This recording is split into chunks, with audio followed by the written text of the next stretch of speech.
예, 오늘은 사사기 18장입니다. 사사기 18장. 사실 17장, 18장은 연결되어서 한 사건이기 때문에 우리가 같이 읽었으면 좋은데 분량상 우리가 이제 나누었습니다. 그러니까 사사기라고 하는 것은 이스라엘 백성들이 여리고 성을 이제 무너뜨리고 하나님의 은혜로 이제 가나안 땅에 들어가서 하나님께서 약속하신 유업들을 이제 나누어 분배를 받습니다. 그런데 그 분배가 한꺼번에 이루어지는 것이 아니라 이제 차근차근, 왜냐하면 전쟁을 통해서 그곳에 있는 이방 족속들을 다 멸하면서 차지해야 되는데 그 과정에서도 완전한 순종이 아닌 여러 가지 완전치 못한 불순종이 있었었죠. 다 그들을 없애라고 했는데 다 없애지 못한 채 여러 무리들을 남겨 놓았었습니다. 그래서 그 과정에서 이제 이스라엘은 다시 원래 하나님께서 주셨던 바 그 가나안에서의 풍성한 적과 꿀이 흐르는 땅에서의 삶에서 누리는 많은 축복을 다 누리지 못한 채 다시 죄를 짓고 하나님 앞에 징계의 손길에 놓이게 됩니다. 그래서 하나님께서는 이번에는 여러 이방 민족들, 주변에 있는 가나안의 여러 민족들을 통해서 이스라엘 백성들이 고초를 겪고 박해를 당하고 이런 과정에서 다시 하나님을 이렇게 돌아오는, 신뢰하는 그러한 과정을 거쳤는데, 그때 하나님께서 들어 쓰신 사람들을 우리가 사사라고 하는데, 이 사사라고 하는 말은 중국어에서 온 것 같아요. 그래서 옛날 성경에서 이걸 사사기라고 불렀기 때문에 이미 익숙해져서 이걸 함부로 바꾸기도 좀 쉽지 않고, 한글 킹제임 성경 같은 경우에는 재판관기라고 해서 고쳤더라고요. 영어에 이게 judge라고 하는 말이 이제 재판관기인데, 또 그것도 오해가 되는 것이, 그러면 오늘날 판사에 해당하는 그런 역할만 하는 것이냐? 그렇지는 않아요. 그러니까 정치, 사법 모든 그 권한을 다 갖고 완전히 그 나라가 비상사태, 그죠? 비상시로 치면 뭐 비상대책위원장쯤 되는 사람이기 때문에 꼭 한 재판만 하는 건 또 아닙니다. 정치도 하고. 그래서 재판관기도 뭐 judge라고 하는 단어가 영어에 그대로 더 정확한 번역이 될 텐데, 아마 이 번역자는 그동안에 너무 오랫동안 이 사사란 말을 우리가 이 개역성경에서 오랫동안 써왔는데 갑작스럽게 이 타이틀을, 성경의 타이틀을 바꾸면 좀 그렇다, 막 그렇게 판단이 된 것 같아요. 그래서 세상 사람들은 사사가 뭐냐 그러면 사실 설명하기가 쉽지 않죠. 이게 중국어로 돼가지고. 그래서 우리는 그런 보완 설명을 할 필요가 있습니다. 그래서 하나님께서 보낸 이 사사들을 통해서 하나님께서 이방 민족들로부터 이스라엘을 구출해 내시는 그런 반복이었죠. 그래서 악순환이 반복됐습니다. 하나님께 죄를 짓고 하나님께서 이방 민족들을 보내서 그들을 심판하시고, 그들이 회개하고 돌이켜서 하나님께 울부짖고 하나님께서 사사를 보내시고 그들이 이스라엘을 이방 민족에서 구출하고, 잠시간의 태평성대가 어느 정도 안식기간이 지나면 또다시 그들이 죄를 짓고, 이것은 우리의 신앙생활과 별다른 게 없습니다. 왜냐하면 우리 안에, 내 육체 안에 선한 것이 거하지 아니하고 내 안에 죄가 거하고 있기 때문에 아차하면, 그래서 바울도 서 있다 하는 순간에 넘어질까 조심하라. 얼마나 자주 넘어지는지 몰라요. 신앙생활이 이제 조금 뭔가 자리가 잡히는 듯 싶으면 우리가 느슨해지고 다시 넘어지고 다시 회복하고, 이거를 뭐 수도 없이 반복을 하는 가운데 이스라엘은 드디어 삼손 시대에 와서는 아예 완전한 구출도 이루지 못한 채 아주 미봉책, 약간의 완전치 못한 구원으로 마무리되는 시기가 왔습니다. 그리고 실제적으로는 이제 하나님께서 마지막 사사인 사무엘과 그 다음에 이제 사무엘을 통해서 왕정 시대로, 즉 사울을 기점으로 다윗에서 왕국 시대로 넘어가는 역사적 전기를 마련하는데, 왜 사사기는 시대적으로 시간 순서로 봤을 때에는 사건은 다 끝났는데도 불구하고 부록 1, 부록 2, 부록 1은 17, 18장에 미가라고 하는 그 제사장, 즉 레위 지파 사람의 일탈, 다시 말하면 하나님의 제사장으로서의 역할을 순종하지 아니하고 제멋대로 이 자기의 살 길을 찾아 떠나는, 오늘날로 치면 뭐 하나님의 사역자라고 할 수 있겠죠. 하나님이 시키는 일을 안 하고 자기 스스로 뭔가 해보려고 찾아다니는 어떤 그러한 일꾼이 하나 나타나고, 그 여파로 인해서 일어나는 그 부작용 중에 정말 처참한 도덕적 일탈과 아주 이 정말 최악의 재앙 상태까지 벌어지는 19장에서 21장까지의 이스라엘의 아주 최악의 역사적 사건이 벌어집니다. 이 두 가지가 부록으로 들어가 있는데, 그것은 바로 이 사사 시대의 영적 상태가 어떠한 건지를 보완 설명하시기 위한 겁니다. 그러니까 사건 순서대로 기록된 것이 아니라는 사실을 우리가 지난번에도 말씀드렸죠. 그래서 첫 번째는 뭐냐 그랬더니 하나님께서 레위 지파에게 맡긴 일은 하나님의 이름이 있는 실로라고 하는 곳에서 하나님께서 맡기신 바 그 사역을 감당하고 섬김을 감당하고 봉사를 감당해야 되는 사람들이 살 길을 찾아서 자기가 어디 가서 좀 요즘 말로 좀 표현이 그렇습니다만은 빌부터 먹을 데 없냐 이렇게 해가지고 자기가 제사장이니까 어떤 집에서 자기를 모셔다가 가정 예배도 드리면서 그 집안의 축복도 해주면은 나 먹여 살리지 않을까 뭐 이런 정도의 생각을 한 사람이 이제 미가라고 하는 청년이었어요. 근데 아니나 한 청년이 있었는데 그 미가라고 하는 사람이 이참에 그 사람을 데려다가 자기 집이 이렇게 하나님을 그래도 열심히 섬겼으니까 행위에 대한 대가로 하나님의 축복을 좀 기대하는 완전히 기복적인 신앙을 보이는 것이죠. 그게 바로 13절이었어요. 17장 13절에 그때 미가가 이르되 레위 사람이 내 제사장이 되었으니 이제 주께서 내게 선을 베푸실 줄 내가 아노라 하니라. 하나님의 은혜와 하나님의 주권적 축복이 아니라 내가 이렇게 하니까 하나님이 이렇게 해주시겠지 무슨 계산하는 것도 아니고 순전히 뭔가 대가를 바라는 그런 잘못된 신앙을 전형적으로 보여주고 있는 것이 바로 이 사건인데요. 자, 이번에는 이에 덧붙여서 한 지파, 이 단 지파라고 하는 지파가 완전히 배교해서 이제 아주 두고 이스라엘 12민족에 있어서 골칫거리가 되고 아주 이스라엘 민족 전체를 다 우상으로 우상 숭배로 몰아가는 그런 이 어떤 계기가 마련되는 시점이 바로 이 순간인데요. 자, 그래서 이제 단 지파라고 하는 이 지파에 대한 이야기가 나옵니다. 자, 18장 1절서부터 보겠습니다. 그때에는 이스라엘에 왕이 없었고 왕이 없었다는 얘기는 권위에 순종하지 않았다는 얘기고 그것은 결국은 보이지 아니하는 하나님, 영적인 왕이신 하나님에 대해서 왕권을 인정하지 않았다는 얘기가 되겠죠. 17장 6절에는 덧붙여서 17장 6절 그때에는 이스라엘에 왕이 없었으므로 사람마다 자기 눈에 오른 것을 행하였더라. 하나님의 말씀에 따라 한 것이 아니라 사람마다 자기 눈에 오른 것을 행하였더라. 오늘날도 마찬가지입니다. 오늘날도 이 세상 사람들은 다 한마디씩 하죠. 뭐 내 생각에는 말씀이죠. 그러니까 제가 생각하기에는 다 자기 생각대로 합니다. 뭐 정치가도 그렇고 뭐 누구든지 다 자기 생각대로 하는데 문제는 그리스도인들마저도 기록되었을 때 성경이 뭐라고 말씀하시더냐? 성경이 뭐라고 말씀하시더냐? 이것이 사도 바울과 예수 그리스도의 습관이었죠. 좋은 습관입니다. 성경대로 하나님의 기록된 말씀대로 순종하겠다고 하는 것이 삶의 자세고 가치관이고 세계관이고 자신의 어떤 이 정체성인데 갑자기 하나님의 말씀은 다 어디로 가고 내 생각에는 말씀이죠. 제가 생각할 때는 전 이렇게 하는 게 옳다고 생각하거든요.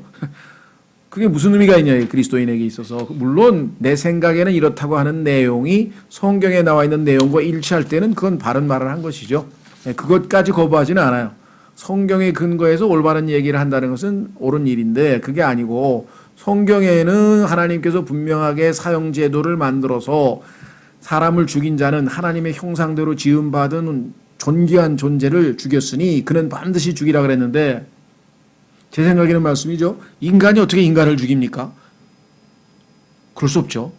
사형제도는 그건 비인간적인 거예요. 뭐 이러는데 세상 사람들이 그렇게 얘기할 수 있겠죠. 근데 어떻게 목사들이 사형제도 반대 데모에 나서서 그런 일을 하는지 어떻게 된 이건 뭐 아주 비근한 예를 하나 드는 것입니다만은 이것 이외에도 성경에서 벗어나는 일들을 엄청나게 합니다. 뭐 도시산업 선교회 가가지고 뭐 부추겨 가지고선 이 데모를 한다든가 노조 활동을 한다든가 이런 목사들도 많았고요. 불쌍한 사람 안타깝다, 돕겠다. 그거는 잘못된 건 없어요. 그러나 성경적 방법으로 도와야지 데모해가지고 성경에는 분명히 위에 있는 권세에 순종하라 그랬는데 그 순종하라고 하는 것을 어겨가면서까지 할 수는 없다는 것이죠. 자, 그런 의미에서 봤을 때 참 무서운 시대에 돌입했다. 이제 하나님의 말씀이 전혀 권위를 갖지 않는 시대. 그래서 이 마지막 교회 시대를 성경에서는 라오디게아 교회 시대라 그랬다. 라오디게아. 라오디게아라고 하는 말은 civil rights, 시민의 권리라는 뜻인데요. 사람의 권리라는 뜻이에요. 사람의 권리가 하나님의 권리를 앞서서 사람이 자기 권리를 내세우고 하나님의 말씀의 권위를 전혀 무시해버리는 그러한 시대에 지금 이스라엘이 살고 있는 것이다. 자, 그러면 이제 계속해서 사건을 쭉 읽어가겠습니다. 그때에는 이스라엘에 왕이 없었고 또 그때 단 족속의 지파는 자기들이 들어가 거할 수 있는 상속의 땅을 구하는 중이더라. 그날까지 그들의 모든 상속 재산이 이스라엘 지파들 가운데서 그들에게 떨어지지 아니하였더라. 하나님께서 주신 그 상속 재산을 열심히 전쟁을 해서 이방 족속들을 다 물리치고 차지해야 되는데 자신의 의무를 게을리해서 결국은 자신들이 거할 땅이 부족하니까 뒤늦게 이제 땅을 유업을 얻기 위해서 여기저기 기웃거리는 상태가 됐어요. 단 자손이 2절 자기들의 지역 곧 소라와 에스다올에서부터 자기들의 가족 중에서 5사람의 용사를 보내어 땅을 정탐하고 살펴보게 하며 그들에게 이르되 가서 땅을 살펴보라 하매 그들이 에브라임 산에 가서 미가의 집에 이르러 거기 머무니라. 안 되겠다. 너무 좁아서. 그렇죠? 우리가 지금 살고 있는 이 지역에 너무나 인구 밀도가 높고 도저히 안 되겠으니까 빨리 가서 우리 좀 넉넉하게 거할 수 있는 땅을 좀 살펴보자 하고 뒤늦게 지금 순종을 하는데 이것은 뭔가 문제가 있다라고 하는 것이죠. 자, 그래서 요새 5명을 일단 정탐꾼을 보냈습니다. 어디가 우리가 살만한 곳인지 가서 거기 거하는 거민들을 몰아내고 우리가 승리해서 전쟁에서 승리해서 땅을 차지할 수 있는 것인지 요즘으로 치면 척후병을 다 이제 보냈습니다. 그래서 쭉 가는 도중에 보니까 미가라고 하는 사람의 집이 있고 그 지역이 에브라임 사람들의 거처지인 것을 알게 됐죠. 3절 그들이 미가의 집 옆에 이르렀을 때 젊은 레위 사람의 음성을 알아듣고 여기서 음성을 알아듣다는 얘기는 아마 이 레위 사람이 기도를 했는지 뭐 하여간 종교 행위를 한 것 같아요. 그러니까 금방 저 사람 레위 사람이구나 하고 뭔가 알아봤겠죠. 성경을 낭독을 했든지 뭔지 모르지만 레위 사람인 것을 알아볼 수 있을 만큼 그죠. 우리도 지나가다 보니까 누가 뭐 온메니 밤메오마 뭐 이런 이 사람 뭐 불교 신자인가 보다 뭐 이걸 알아볼 수 있듯이 뭔가 그랬던 것 같아요. 어쨌거나 레위 사람의 음성을 알아듣고 거기로 돌이켜서 그에게 이르되 호기심이 생겼죠. 야, 여기에 어떻게 이 지역에 레위 사람이 와 있지? 여기에는 레위 사람이 와 있는 곳이 아닌데 야, 여기서 예배를 다 드려? 하면서 신기해서 가본 거예요. 그래서 누가 너를 여기로 데리고 왔느냐? 내가 이곳에서 무엇을 만드느냐? 내가 여기에서 무엇을 넣느냐? 하니 당신 도대체 여기 와 있는 이유가 뭐냐? 당신 레위 사람이면 하나님의 집에 있는 실로에 가 있어야지. 그가 그들에게 이르되 미가가 나를 이러하게 대우하여 나를 고용하였으면 내가 그의 제사장이 되었노라 하며. 자, 성경에 보면 예수 그리스도께서는요 자신은 지난주에 우리 설교했듯이 선한 목자라고 하셨는데 선한 목자가 아닌 가짜 목자를 삭군 목자라고 했죠. 삭군 목자 뿐만 아니라 뭐라고 얘기했습니까? 그 삭군 목자는 고용되어 있기 때문에 양들의 생명이나 양들의 돌봄에 관심이 없고 돈 많이 준다 그러면 금방 또 딴 데로 옮겨가는 거예요. 사역지를 옮겨가고 이렇게 하는 사람들을 삭군 목자라고 했죠. 삭군 또는 우상 목자라고 했는데 고용하였다는 말을 했어요. 하나님이 부르셔서 하나님의 책무에 순종해서 한 것이 아니라 이게 돈을 받고 고용된 종교인이란 뜻인데 얼마나 앞뒤가 안 맞는 일입니까? 지난번에도 말씀드렸습니다마는 하나님이 시키지도 않은데 사역을 하는 거, 목사하는 것이 가장 비참한 인간이라고 그 안희숙 자매님의 남편 되는 김동명 목사가 얘기를 했다. 그런 얘기를 제가 드린 적이 있었는데요. 자, 5절 그들이 그에게 이르되 원하건대 하나님께 조언을 구하여 우리가 가는 길이 형통할지 우리가 알게 하라 하거늘. 이 당시에는요.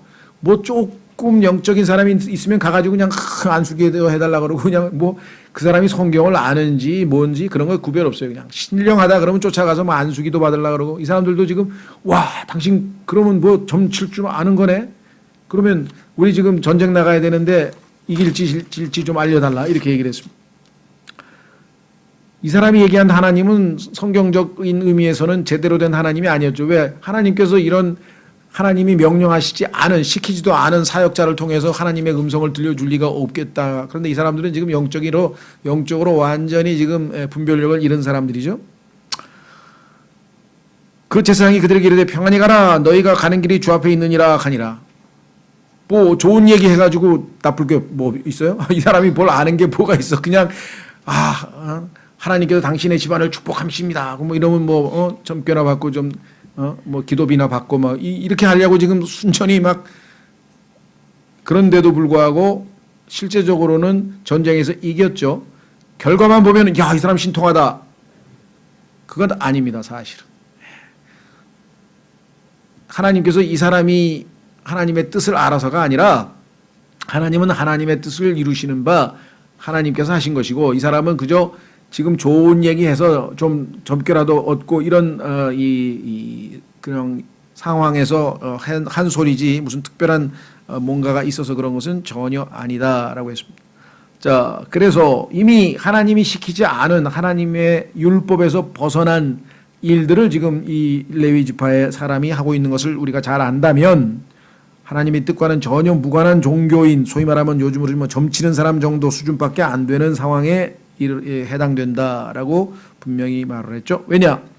성경에 따르면요, 유대인들이 하나님의 뜻인지 아닌지를 구별하려면 제사장에게 갑니다. 그러면 제사장은 가슴에 흉패가 있어요. 거기에 흉패에 하나님이 주신 우림과 둠림이라고 하는 이 두 가지를 통해서 하나님의 뜻인지 아닌지를 나타낼 수 있고, 그 제사장이 없을 때에는 대언자에게 가서 그 대언자가 하나님께 기도함으로써 또 하나님의 뜻을 분별할 수 있고, 그러니까 성경에 나와 있는 1차, 2차 하나님의 뜻을 알 수 있는 방법을 다 제껴놓고 지금 엉뚱한 데 가서 점치고 있는 것과 전혀 다를 바 없다, 이렇게 생각을 합니다.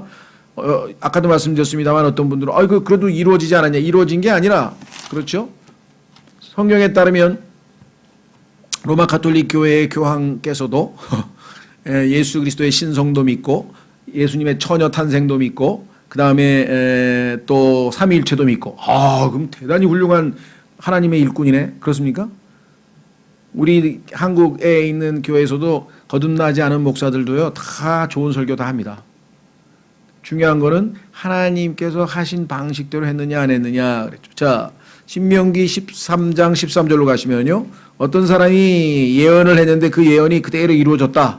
와, 대단한 하나님의 일꾼이다, 막 이러지 말라 이거야. 왜? 그 사람이 그 예언을 딱 맞추더니 한다는 소리가, 야, 우리 딴 데 가서 다른 신을 섬기자, 이렇게 얘기하면 어떡할 거냐 이거.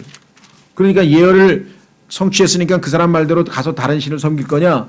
그러지 말라라고 하나님께서 얘기했어요. 그 사람이 뭔가 하나 맞췄다고 해서, 아니면 대단히 뭔가 훌륭한 하나님의 일을 했다고 해서 그것이 곧 하나님의 뜻이냐? 그것이 아니라고 지금 경고하고 있습니다. 자, 신명기 13장 13절. 신명기 13장 13절.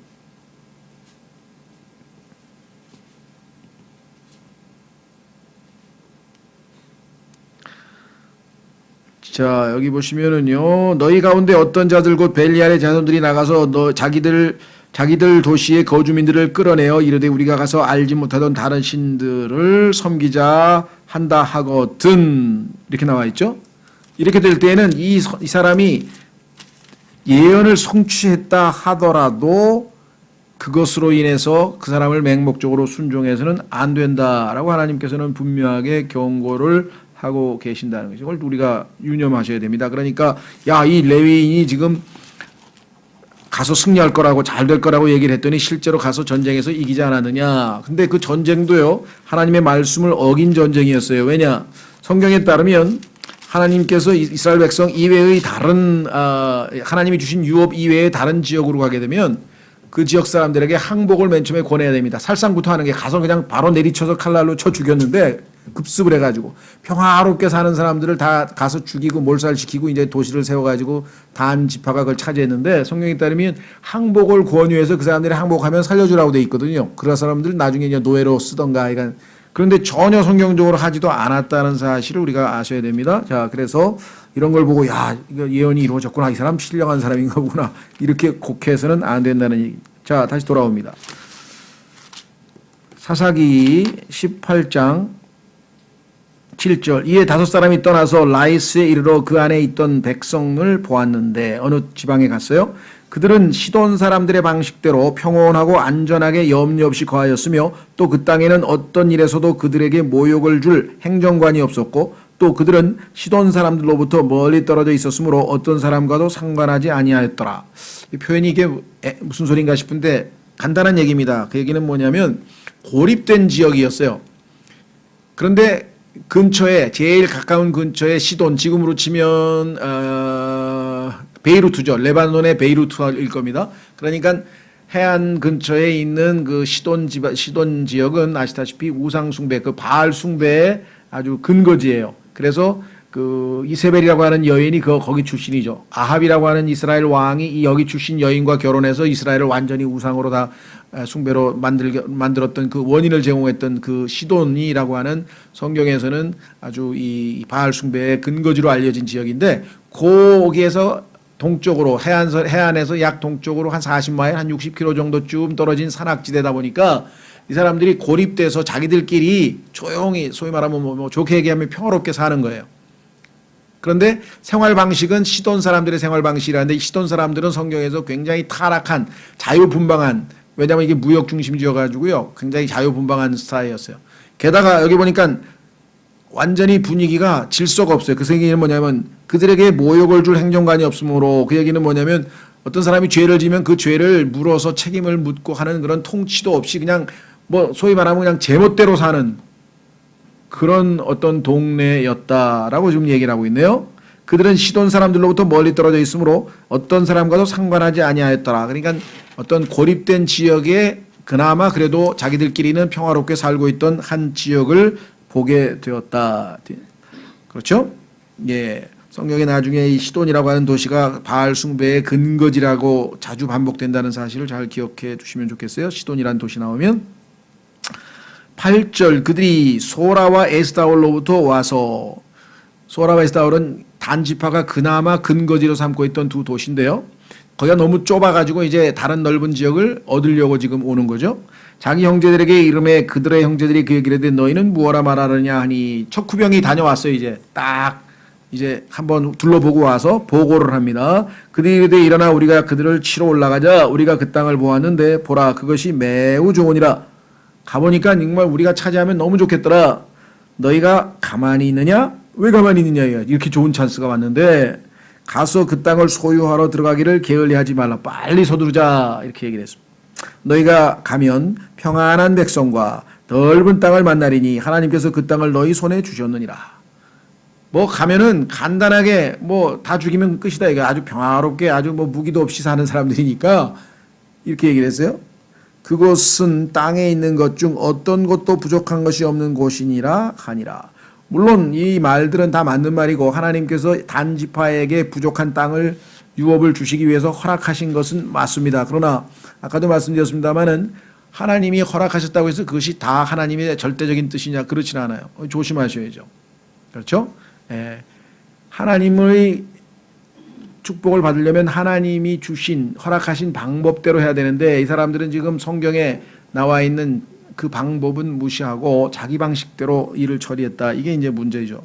모든 하나님의 일은 하나님의 방법을 따라 해야 되는데 자기 방법대로 편법으로 막 하게 되면 그것은 문제가 있다라고 성경에 말씀을 했죠. 자, 그래서 11절 거기서부터 단족 속의 가족 중에서 임명을 받은 600명이 결사대라고 해야 되나? 하여간 좀 제일 용감한 사람, 그죠? 뭐 우리로 치면 특수부대쯤 되는지 하여간 600명을 딱 뽑았어요.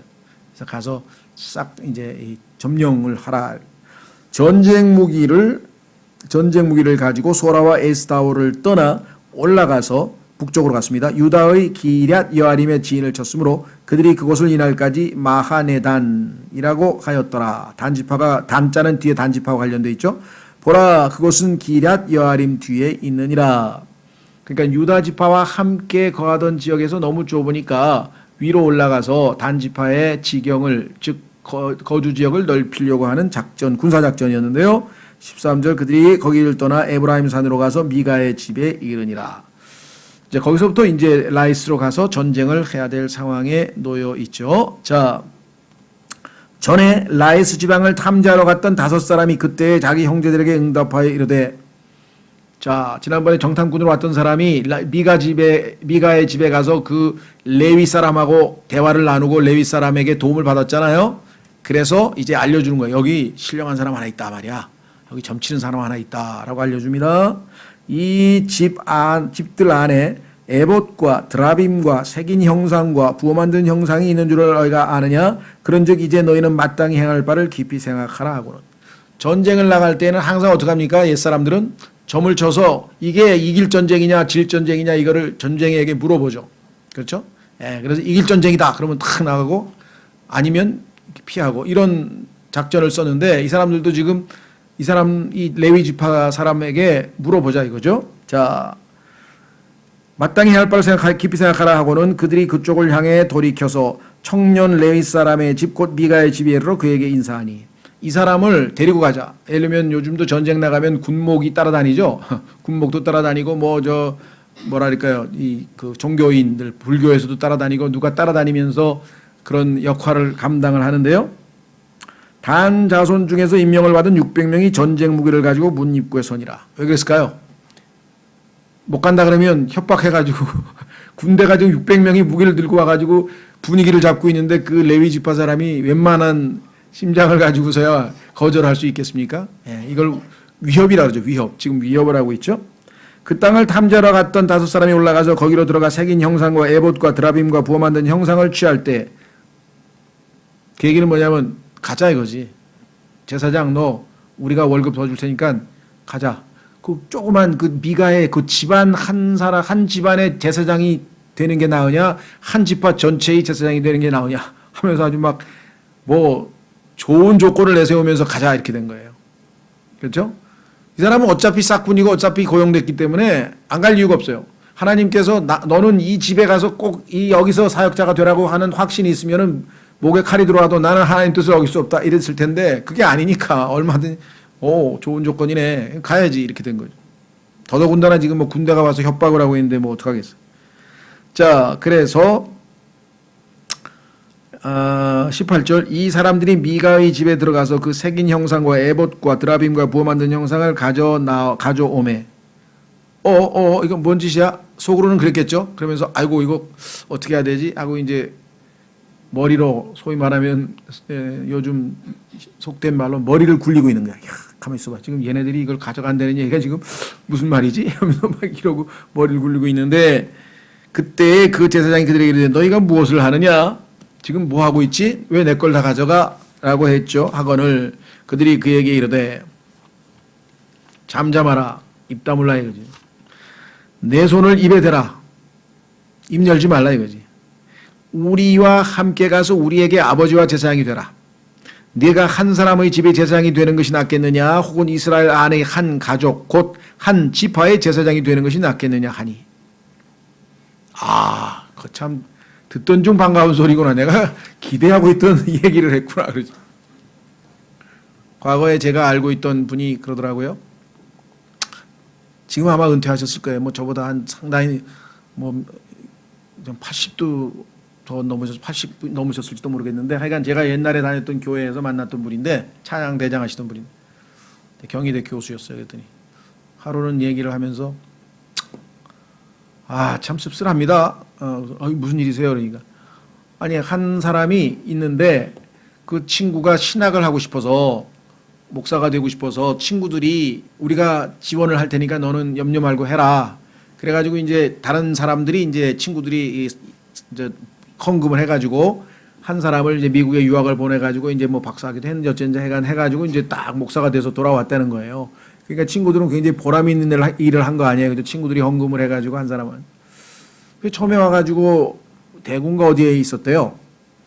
근데 얼마 있다 보니까 대전인가 와 있더래. 한 2년도 안 됐는데. 그래서 무슨 일이 있었어? 그랬더니 뭐 쭈삣쭈삣하더니, 예를 들면 뭐 저쪽은 조건이 한 300만 원 줬는데 여기서 한 500만 원 준다 그랬다는 거. 뭐 그러더라는 거예요. 그래서 귀를 의심했대. 가만히 있어봐. 얘가 지금 목사야 아니 월급쟁이야 그러고 있었는데, 얼마 있다 보니까 서울에 뭐 더 좋은 조건으로 해가지고 또 금방 서울로 왔더래. 그래서 친구들끼리 모여가지고 야, 이거 우리가 잘한 거냐 못한 거냐 하고 서로 정말 회의에 빠졌다는 얘기를 들으면서, 모르죠. 이제 뭐 자세한 배경은 모르겠는데 본인이 그것 때문에 고민이 돼서 참 너무나 씁쓸하더라. 자기들은 정말 순수한 마음으로 이렇게 한 사람을 이렇게 사역자로 이렇게 세우려고 했는데 교계가 그렇게까지 타락했나 하면서 자기가 좀, 물론 세상적으로 생각하면요, 그래도 뭐 처음에 와서 고생했는데 미국서 박사학위까지 오면서 공부 많이 하고 애쓴 사람이 뭐 좀 좋은 대우 받고 가서 뭐 사역하는 게 뭐 나쁘냐, 뭐 이렇게 얘기하면 또 할 말이 없어요. 그런데 성경에서 하나님께서 하나님의 일꾼으로 택할 때 하나님의 부르심과 하나님의 어떤 보내심과 이런 것으로 보자면 그건 뭐 성경하고는 벗어난 얘기죠. 그렇죠. 예, 그런 의미에서 봤을 때는 참 안타까운 일이 아닌데 이 사람도 지금 딱 듣더니 오 이거 웬일이야 하면서 기뻐했다고 써 있네요. 무슨 소리? 나는 이 집안에 하나님이 보내셔서 왔기 때문에 난 당신들이 날 죽여도 못 간다. 뭐 이런 확신이 있어서 여기 있었던 게 아니니까 얼마든지 가는 거죠. 그 제사장이 마음속으로 기뻐하며 에봇과 드라빔과 새긴 형상을 취하고 그 백성의 한가운데로 들어가니라. 이건 뭐 아주 기다렸다는 짓 들어갔네. 이처럼 그들이 돌이켜서 떠나며 어린 것들과 가축과 물품을 자기들 앞에 두었더라. 이건 왜 그랬을까요? 상식적으로 봤을 때. 조금 있으면 미가와 미가의 그 집안 사람들이 쳐들어올 거 아니에요. 다 훔쳐갔으니까 지금 제사장까지 다 뺏어갔으니까 뒤에서 분명히 따라오겠죠. 그렇죠? 그러니까 뒤에 어린애들을 뒀다가 잘못하면 다치니까 그거 뭐 상식적으로 생각하면 이해가 되시겠죠?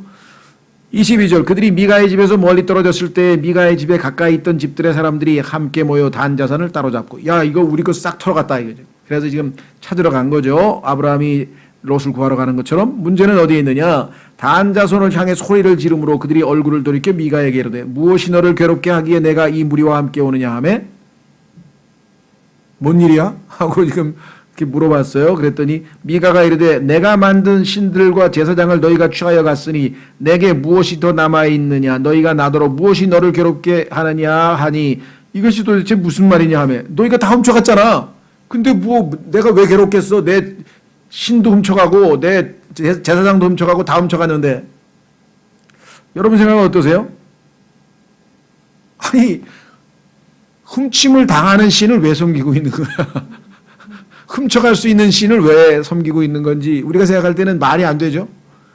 예, 창세기에서도 보면 다음 주에 우리가 다음 주에 공부할 때 보면은 나오지만 라헬이 자기 아버지가 섬기던 신을 숨겨가지고 말 한 장 속에다 집어넣어가지고 아니 무슨 훔칠 수 있는 신이 다 있어? 그렇죠. 예, 이런 우상에 대해서 성경은 분명하게 말씀합니다. 전혀 자 한번 보세요. 하나님께서 이 우상 신들에 대해서 조롱하고 계시는 것이 시편 115편에 나와 있습니다.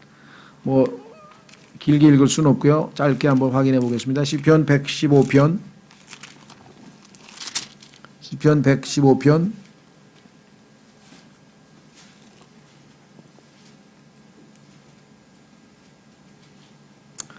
4절서부터 8절 시편 115편 4절 그들의 우상들은 은과 금이요 사람들이 손으로 만든 것이라.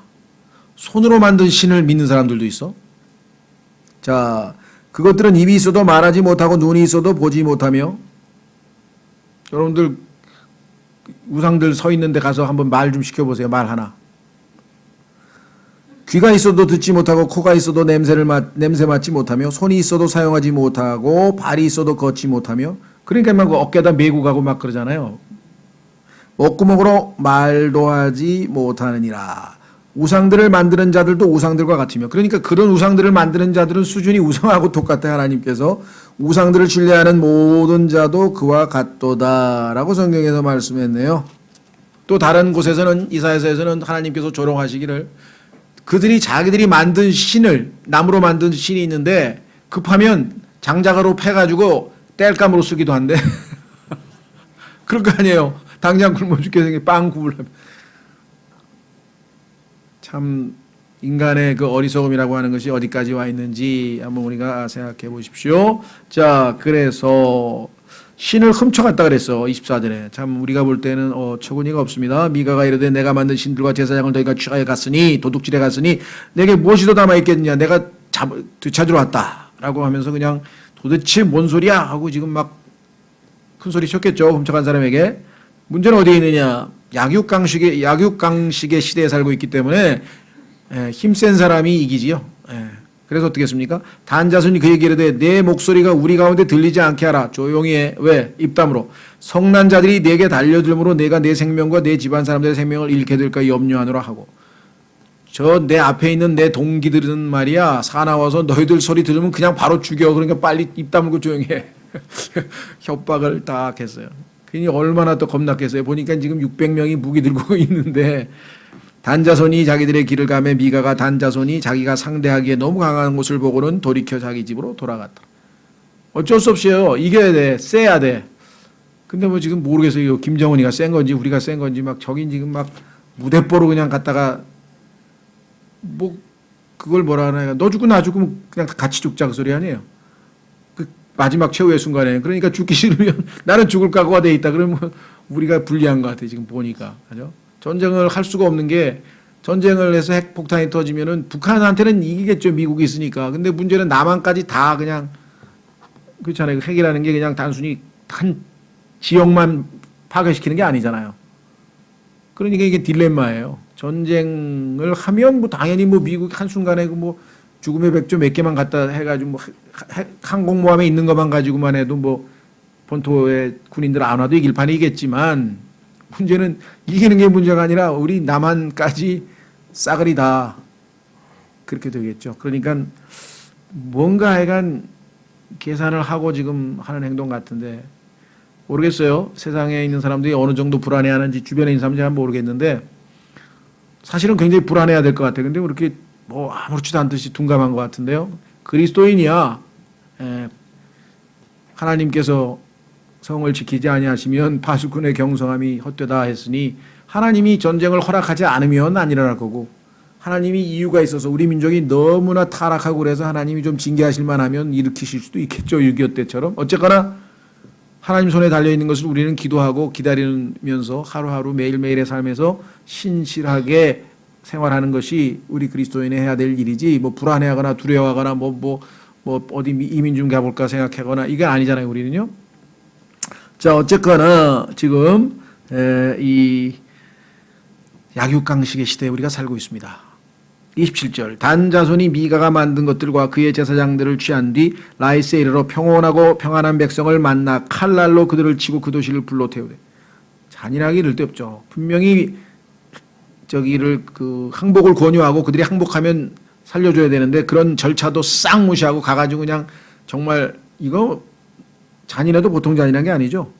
구출할 자가 아무도 없었으니 이는 그 도시가 벳르홉 옆 골짜기에 있었으므로 시돈에서 거리가 멀었고 또 그들이 어떤 사람과도 상관하지 아니하였기 때문이더라. 그들이 도시를 건축하고 그 안에 거하며 이스라엘에게 태어난 자기들의 조상 단의 이름을 따서 그 도시의 이름을 단이라 하였으나 그 도시의 이름은 처음에 라이스이더라. 역사적인 사건 기록입니다. 단이라고 하는 도시는 원래 라이스였죠. 이런 경우가 많죠. 우리도 서울은 원래 한양이라고 그랬었고요. 그렇죠. 예. 또 서구에도 그런 이름이 많습니다. 이스탄불이라고 하는 현 도시는 그전에는 콘스탄티노플이라고도 했고요. 또 뭐라고 불렀나? 하여간 뭐 이름이 2개, 3개인 도시들이 꽤 많이 있어요. 원래 뉴욕도 뉴 암스테르담이었는데 뉴욕으로 바뀌었고요. 뭐 이런 것들. 그래서 성경에도 도시 이름이 바뀌는 것 가끔씩 나오니까 주목해 주시면 좋겠고요. 자, 그래서 30절 단 자손이 그 새긴 형상을 세웠으며 우상 숭배가 시작이 됐습니다. 므낫세의 손자요 게르솜의 아들인 요나단과 그의 아들들은 그 땅이 포로로 잡혀가는 날까지 단 지파의 제사장이 되니라. 포로로 잡혀간 때가 711년이니까 상당히 앞으로 한 700년 남았습니다. 예언적으로 미리 말씀을 해 놓았네요. 하나님의 집이 실로에 있던 모든 기간에 그들이 자기들을 위하여 미가가 만든 그 새긴 형상을 세웠더라. 하나님의 집이 실로에 있으면 거기 가서 경배하고 거기 가서 예배를 드려야지 자기들끼리 단지파 따로 또 만들어 놓고 우상 만들어 놓고 거기다가 새긴 성당을 세워놨으니 이 단지파는 두고두고 이스라엘이 이제 드디어 우상 숭배로 들어가는 아주 문을 연 사람들이죠. 자, 그래서 나중에 이제 단지파에 관련된 이야기는 더 계속해서 기회 있을 때 공부하기로 하고요. 자, 한 가지만 짚고 넘어가겠습니다. 자, 여기 보시면 게르솜의 아들인 요나단과 그의 아들들은 이렇게 돼 있잖아요. 그런데 성경에 보면 게르솜 그 모세 아들 아닌가? 이렇게 되죠.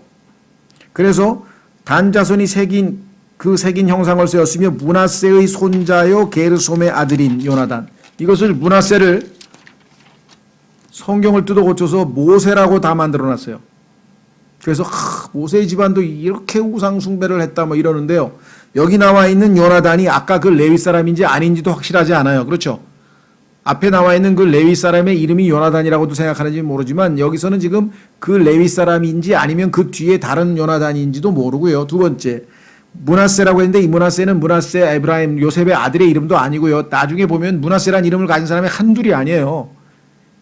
그렇죠? 그런데 게르솜도 마찬가지 이름이 여러 있어요. 여러 사람. 그런데 게르솜 하면 모세의 아들 하나만 생각하고 이거를 성경을 므낫세를 모세로 뜯어 고쳤어요. 모조리다. 하여간 무모하기 짝이 없는 사람들이죠. 그래서 정말 성경에 대해서 너무나 무지한 이야기가 나온다. 그런 것을 조심하셨으면 좋겠습니다. 자, 그래서 단과 브엘세바, 그러니까 유대의 저 땅의 남쪽 끝을 브엘세바라고 하고요. 북쪽 끝을 단이라 그래요. 그래서 성경에 보면 그런 표현이 자주 나와요. 단에서부터 브엘세바까지, 브엘세바에서 단까지. 그 얘기 뭐냐면 이스라엘 전체를 표현하는 방식이에요. 우리로 치면 저 남해, 우리는 제주도 있으니까 제주도에서부터 백두산까지, 한라에서 백두까지, 그러면 한반도 전체를 얘기하는 방식으로 단과 브엘세바가 이스라엘의 최북단과 최남단을 형성하는 표현이 성경에서 자주 나오니까 그것도 상식적으로 여러분들 잘 기억해 두시면 좋겠습니다. 이와 같이 완전한 영적인 무질서가 진행 중에 있는 것을 우리가 보게 되고요. 다음 주에 19, 20, 21장이 사실은 한 사건인데 우리가 중간에 둘로 나누어서 앞에 터진 사건과 뒤에 터진 사건이 연관은 있습니다만은 별개 사건이기 때문에 두 사건을 우리가 묶어서 이스라엘의 당시의 상황을 다시 한번 확인해 보도록 하고, 이 시대에 우리가 살고 있는 이 시대와 별반 다를 게 없는, 즉 하나님의 말씀의 권위가 무너져서 라오디게아, 사람의 권리, 사람들이 자신의 권리만 내세우는 것처럼 이때도 왕이 없었기 때문에 자기 생각에 옳은 대로 행했던 이스라엘의 모습과 이 시대의 모습, 또 우리 자신의 모습을 우리가 말씀의 거울에 비춤으로써 정말 마음을 새로이 하고 다지는 그런 계기가 됐으면 좋겠습니다. 이 시간에 오늘 주신 말씀을 따라 정말 우리가 깨어 기도하지 아니하면 언제 어떻게, 이스라엘도 출애굽에서 구속받은 하나님의 백성이었습니다. 언제 어떻게 우리도 이렇게 심각한 타락으로 떨어질지 모른다는 사실을 경계하는 그런 기도 잠깐 하겠습니다.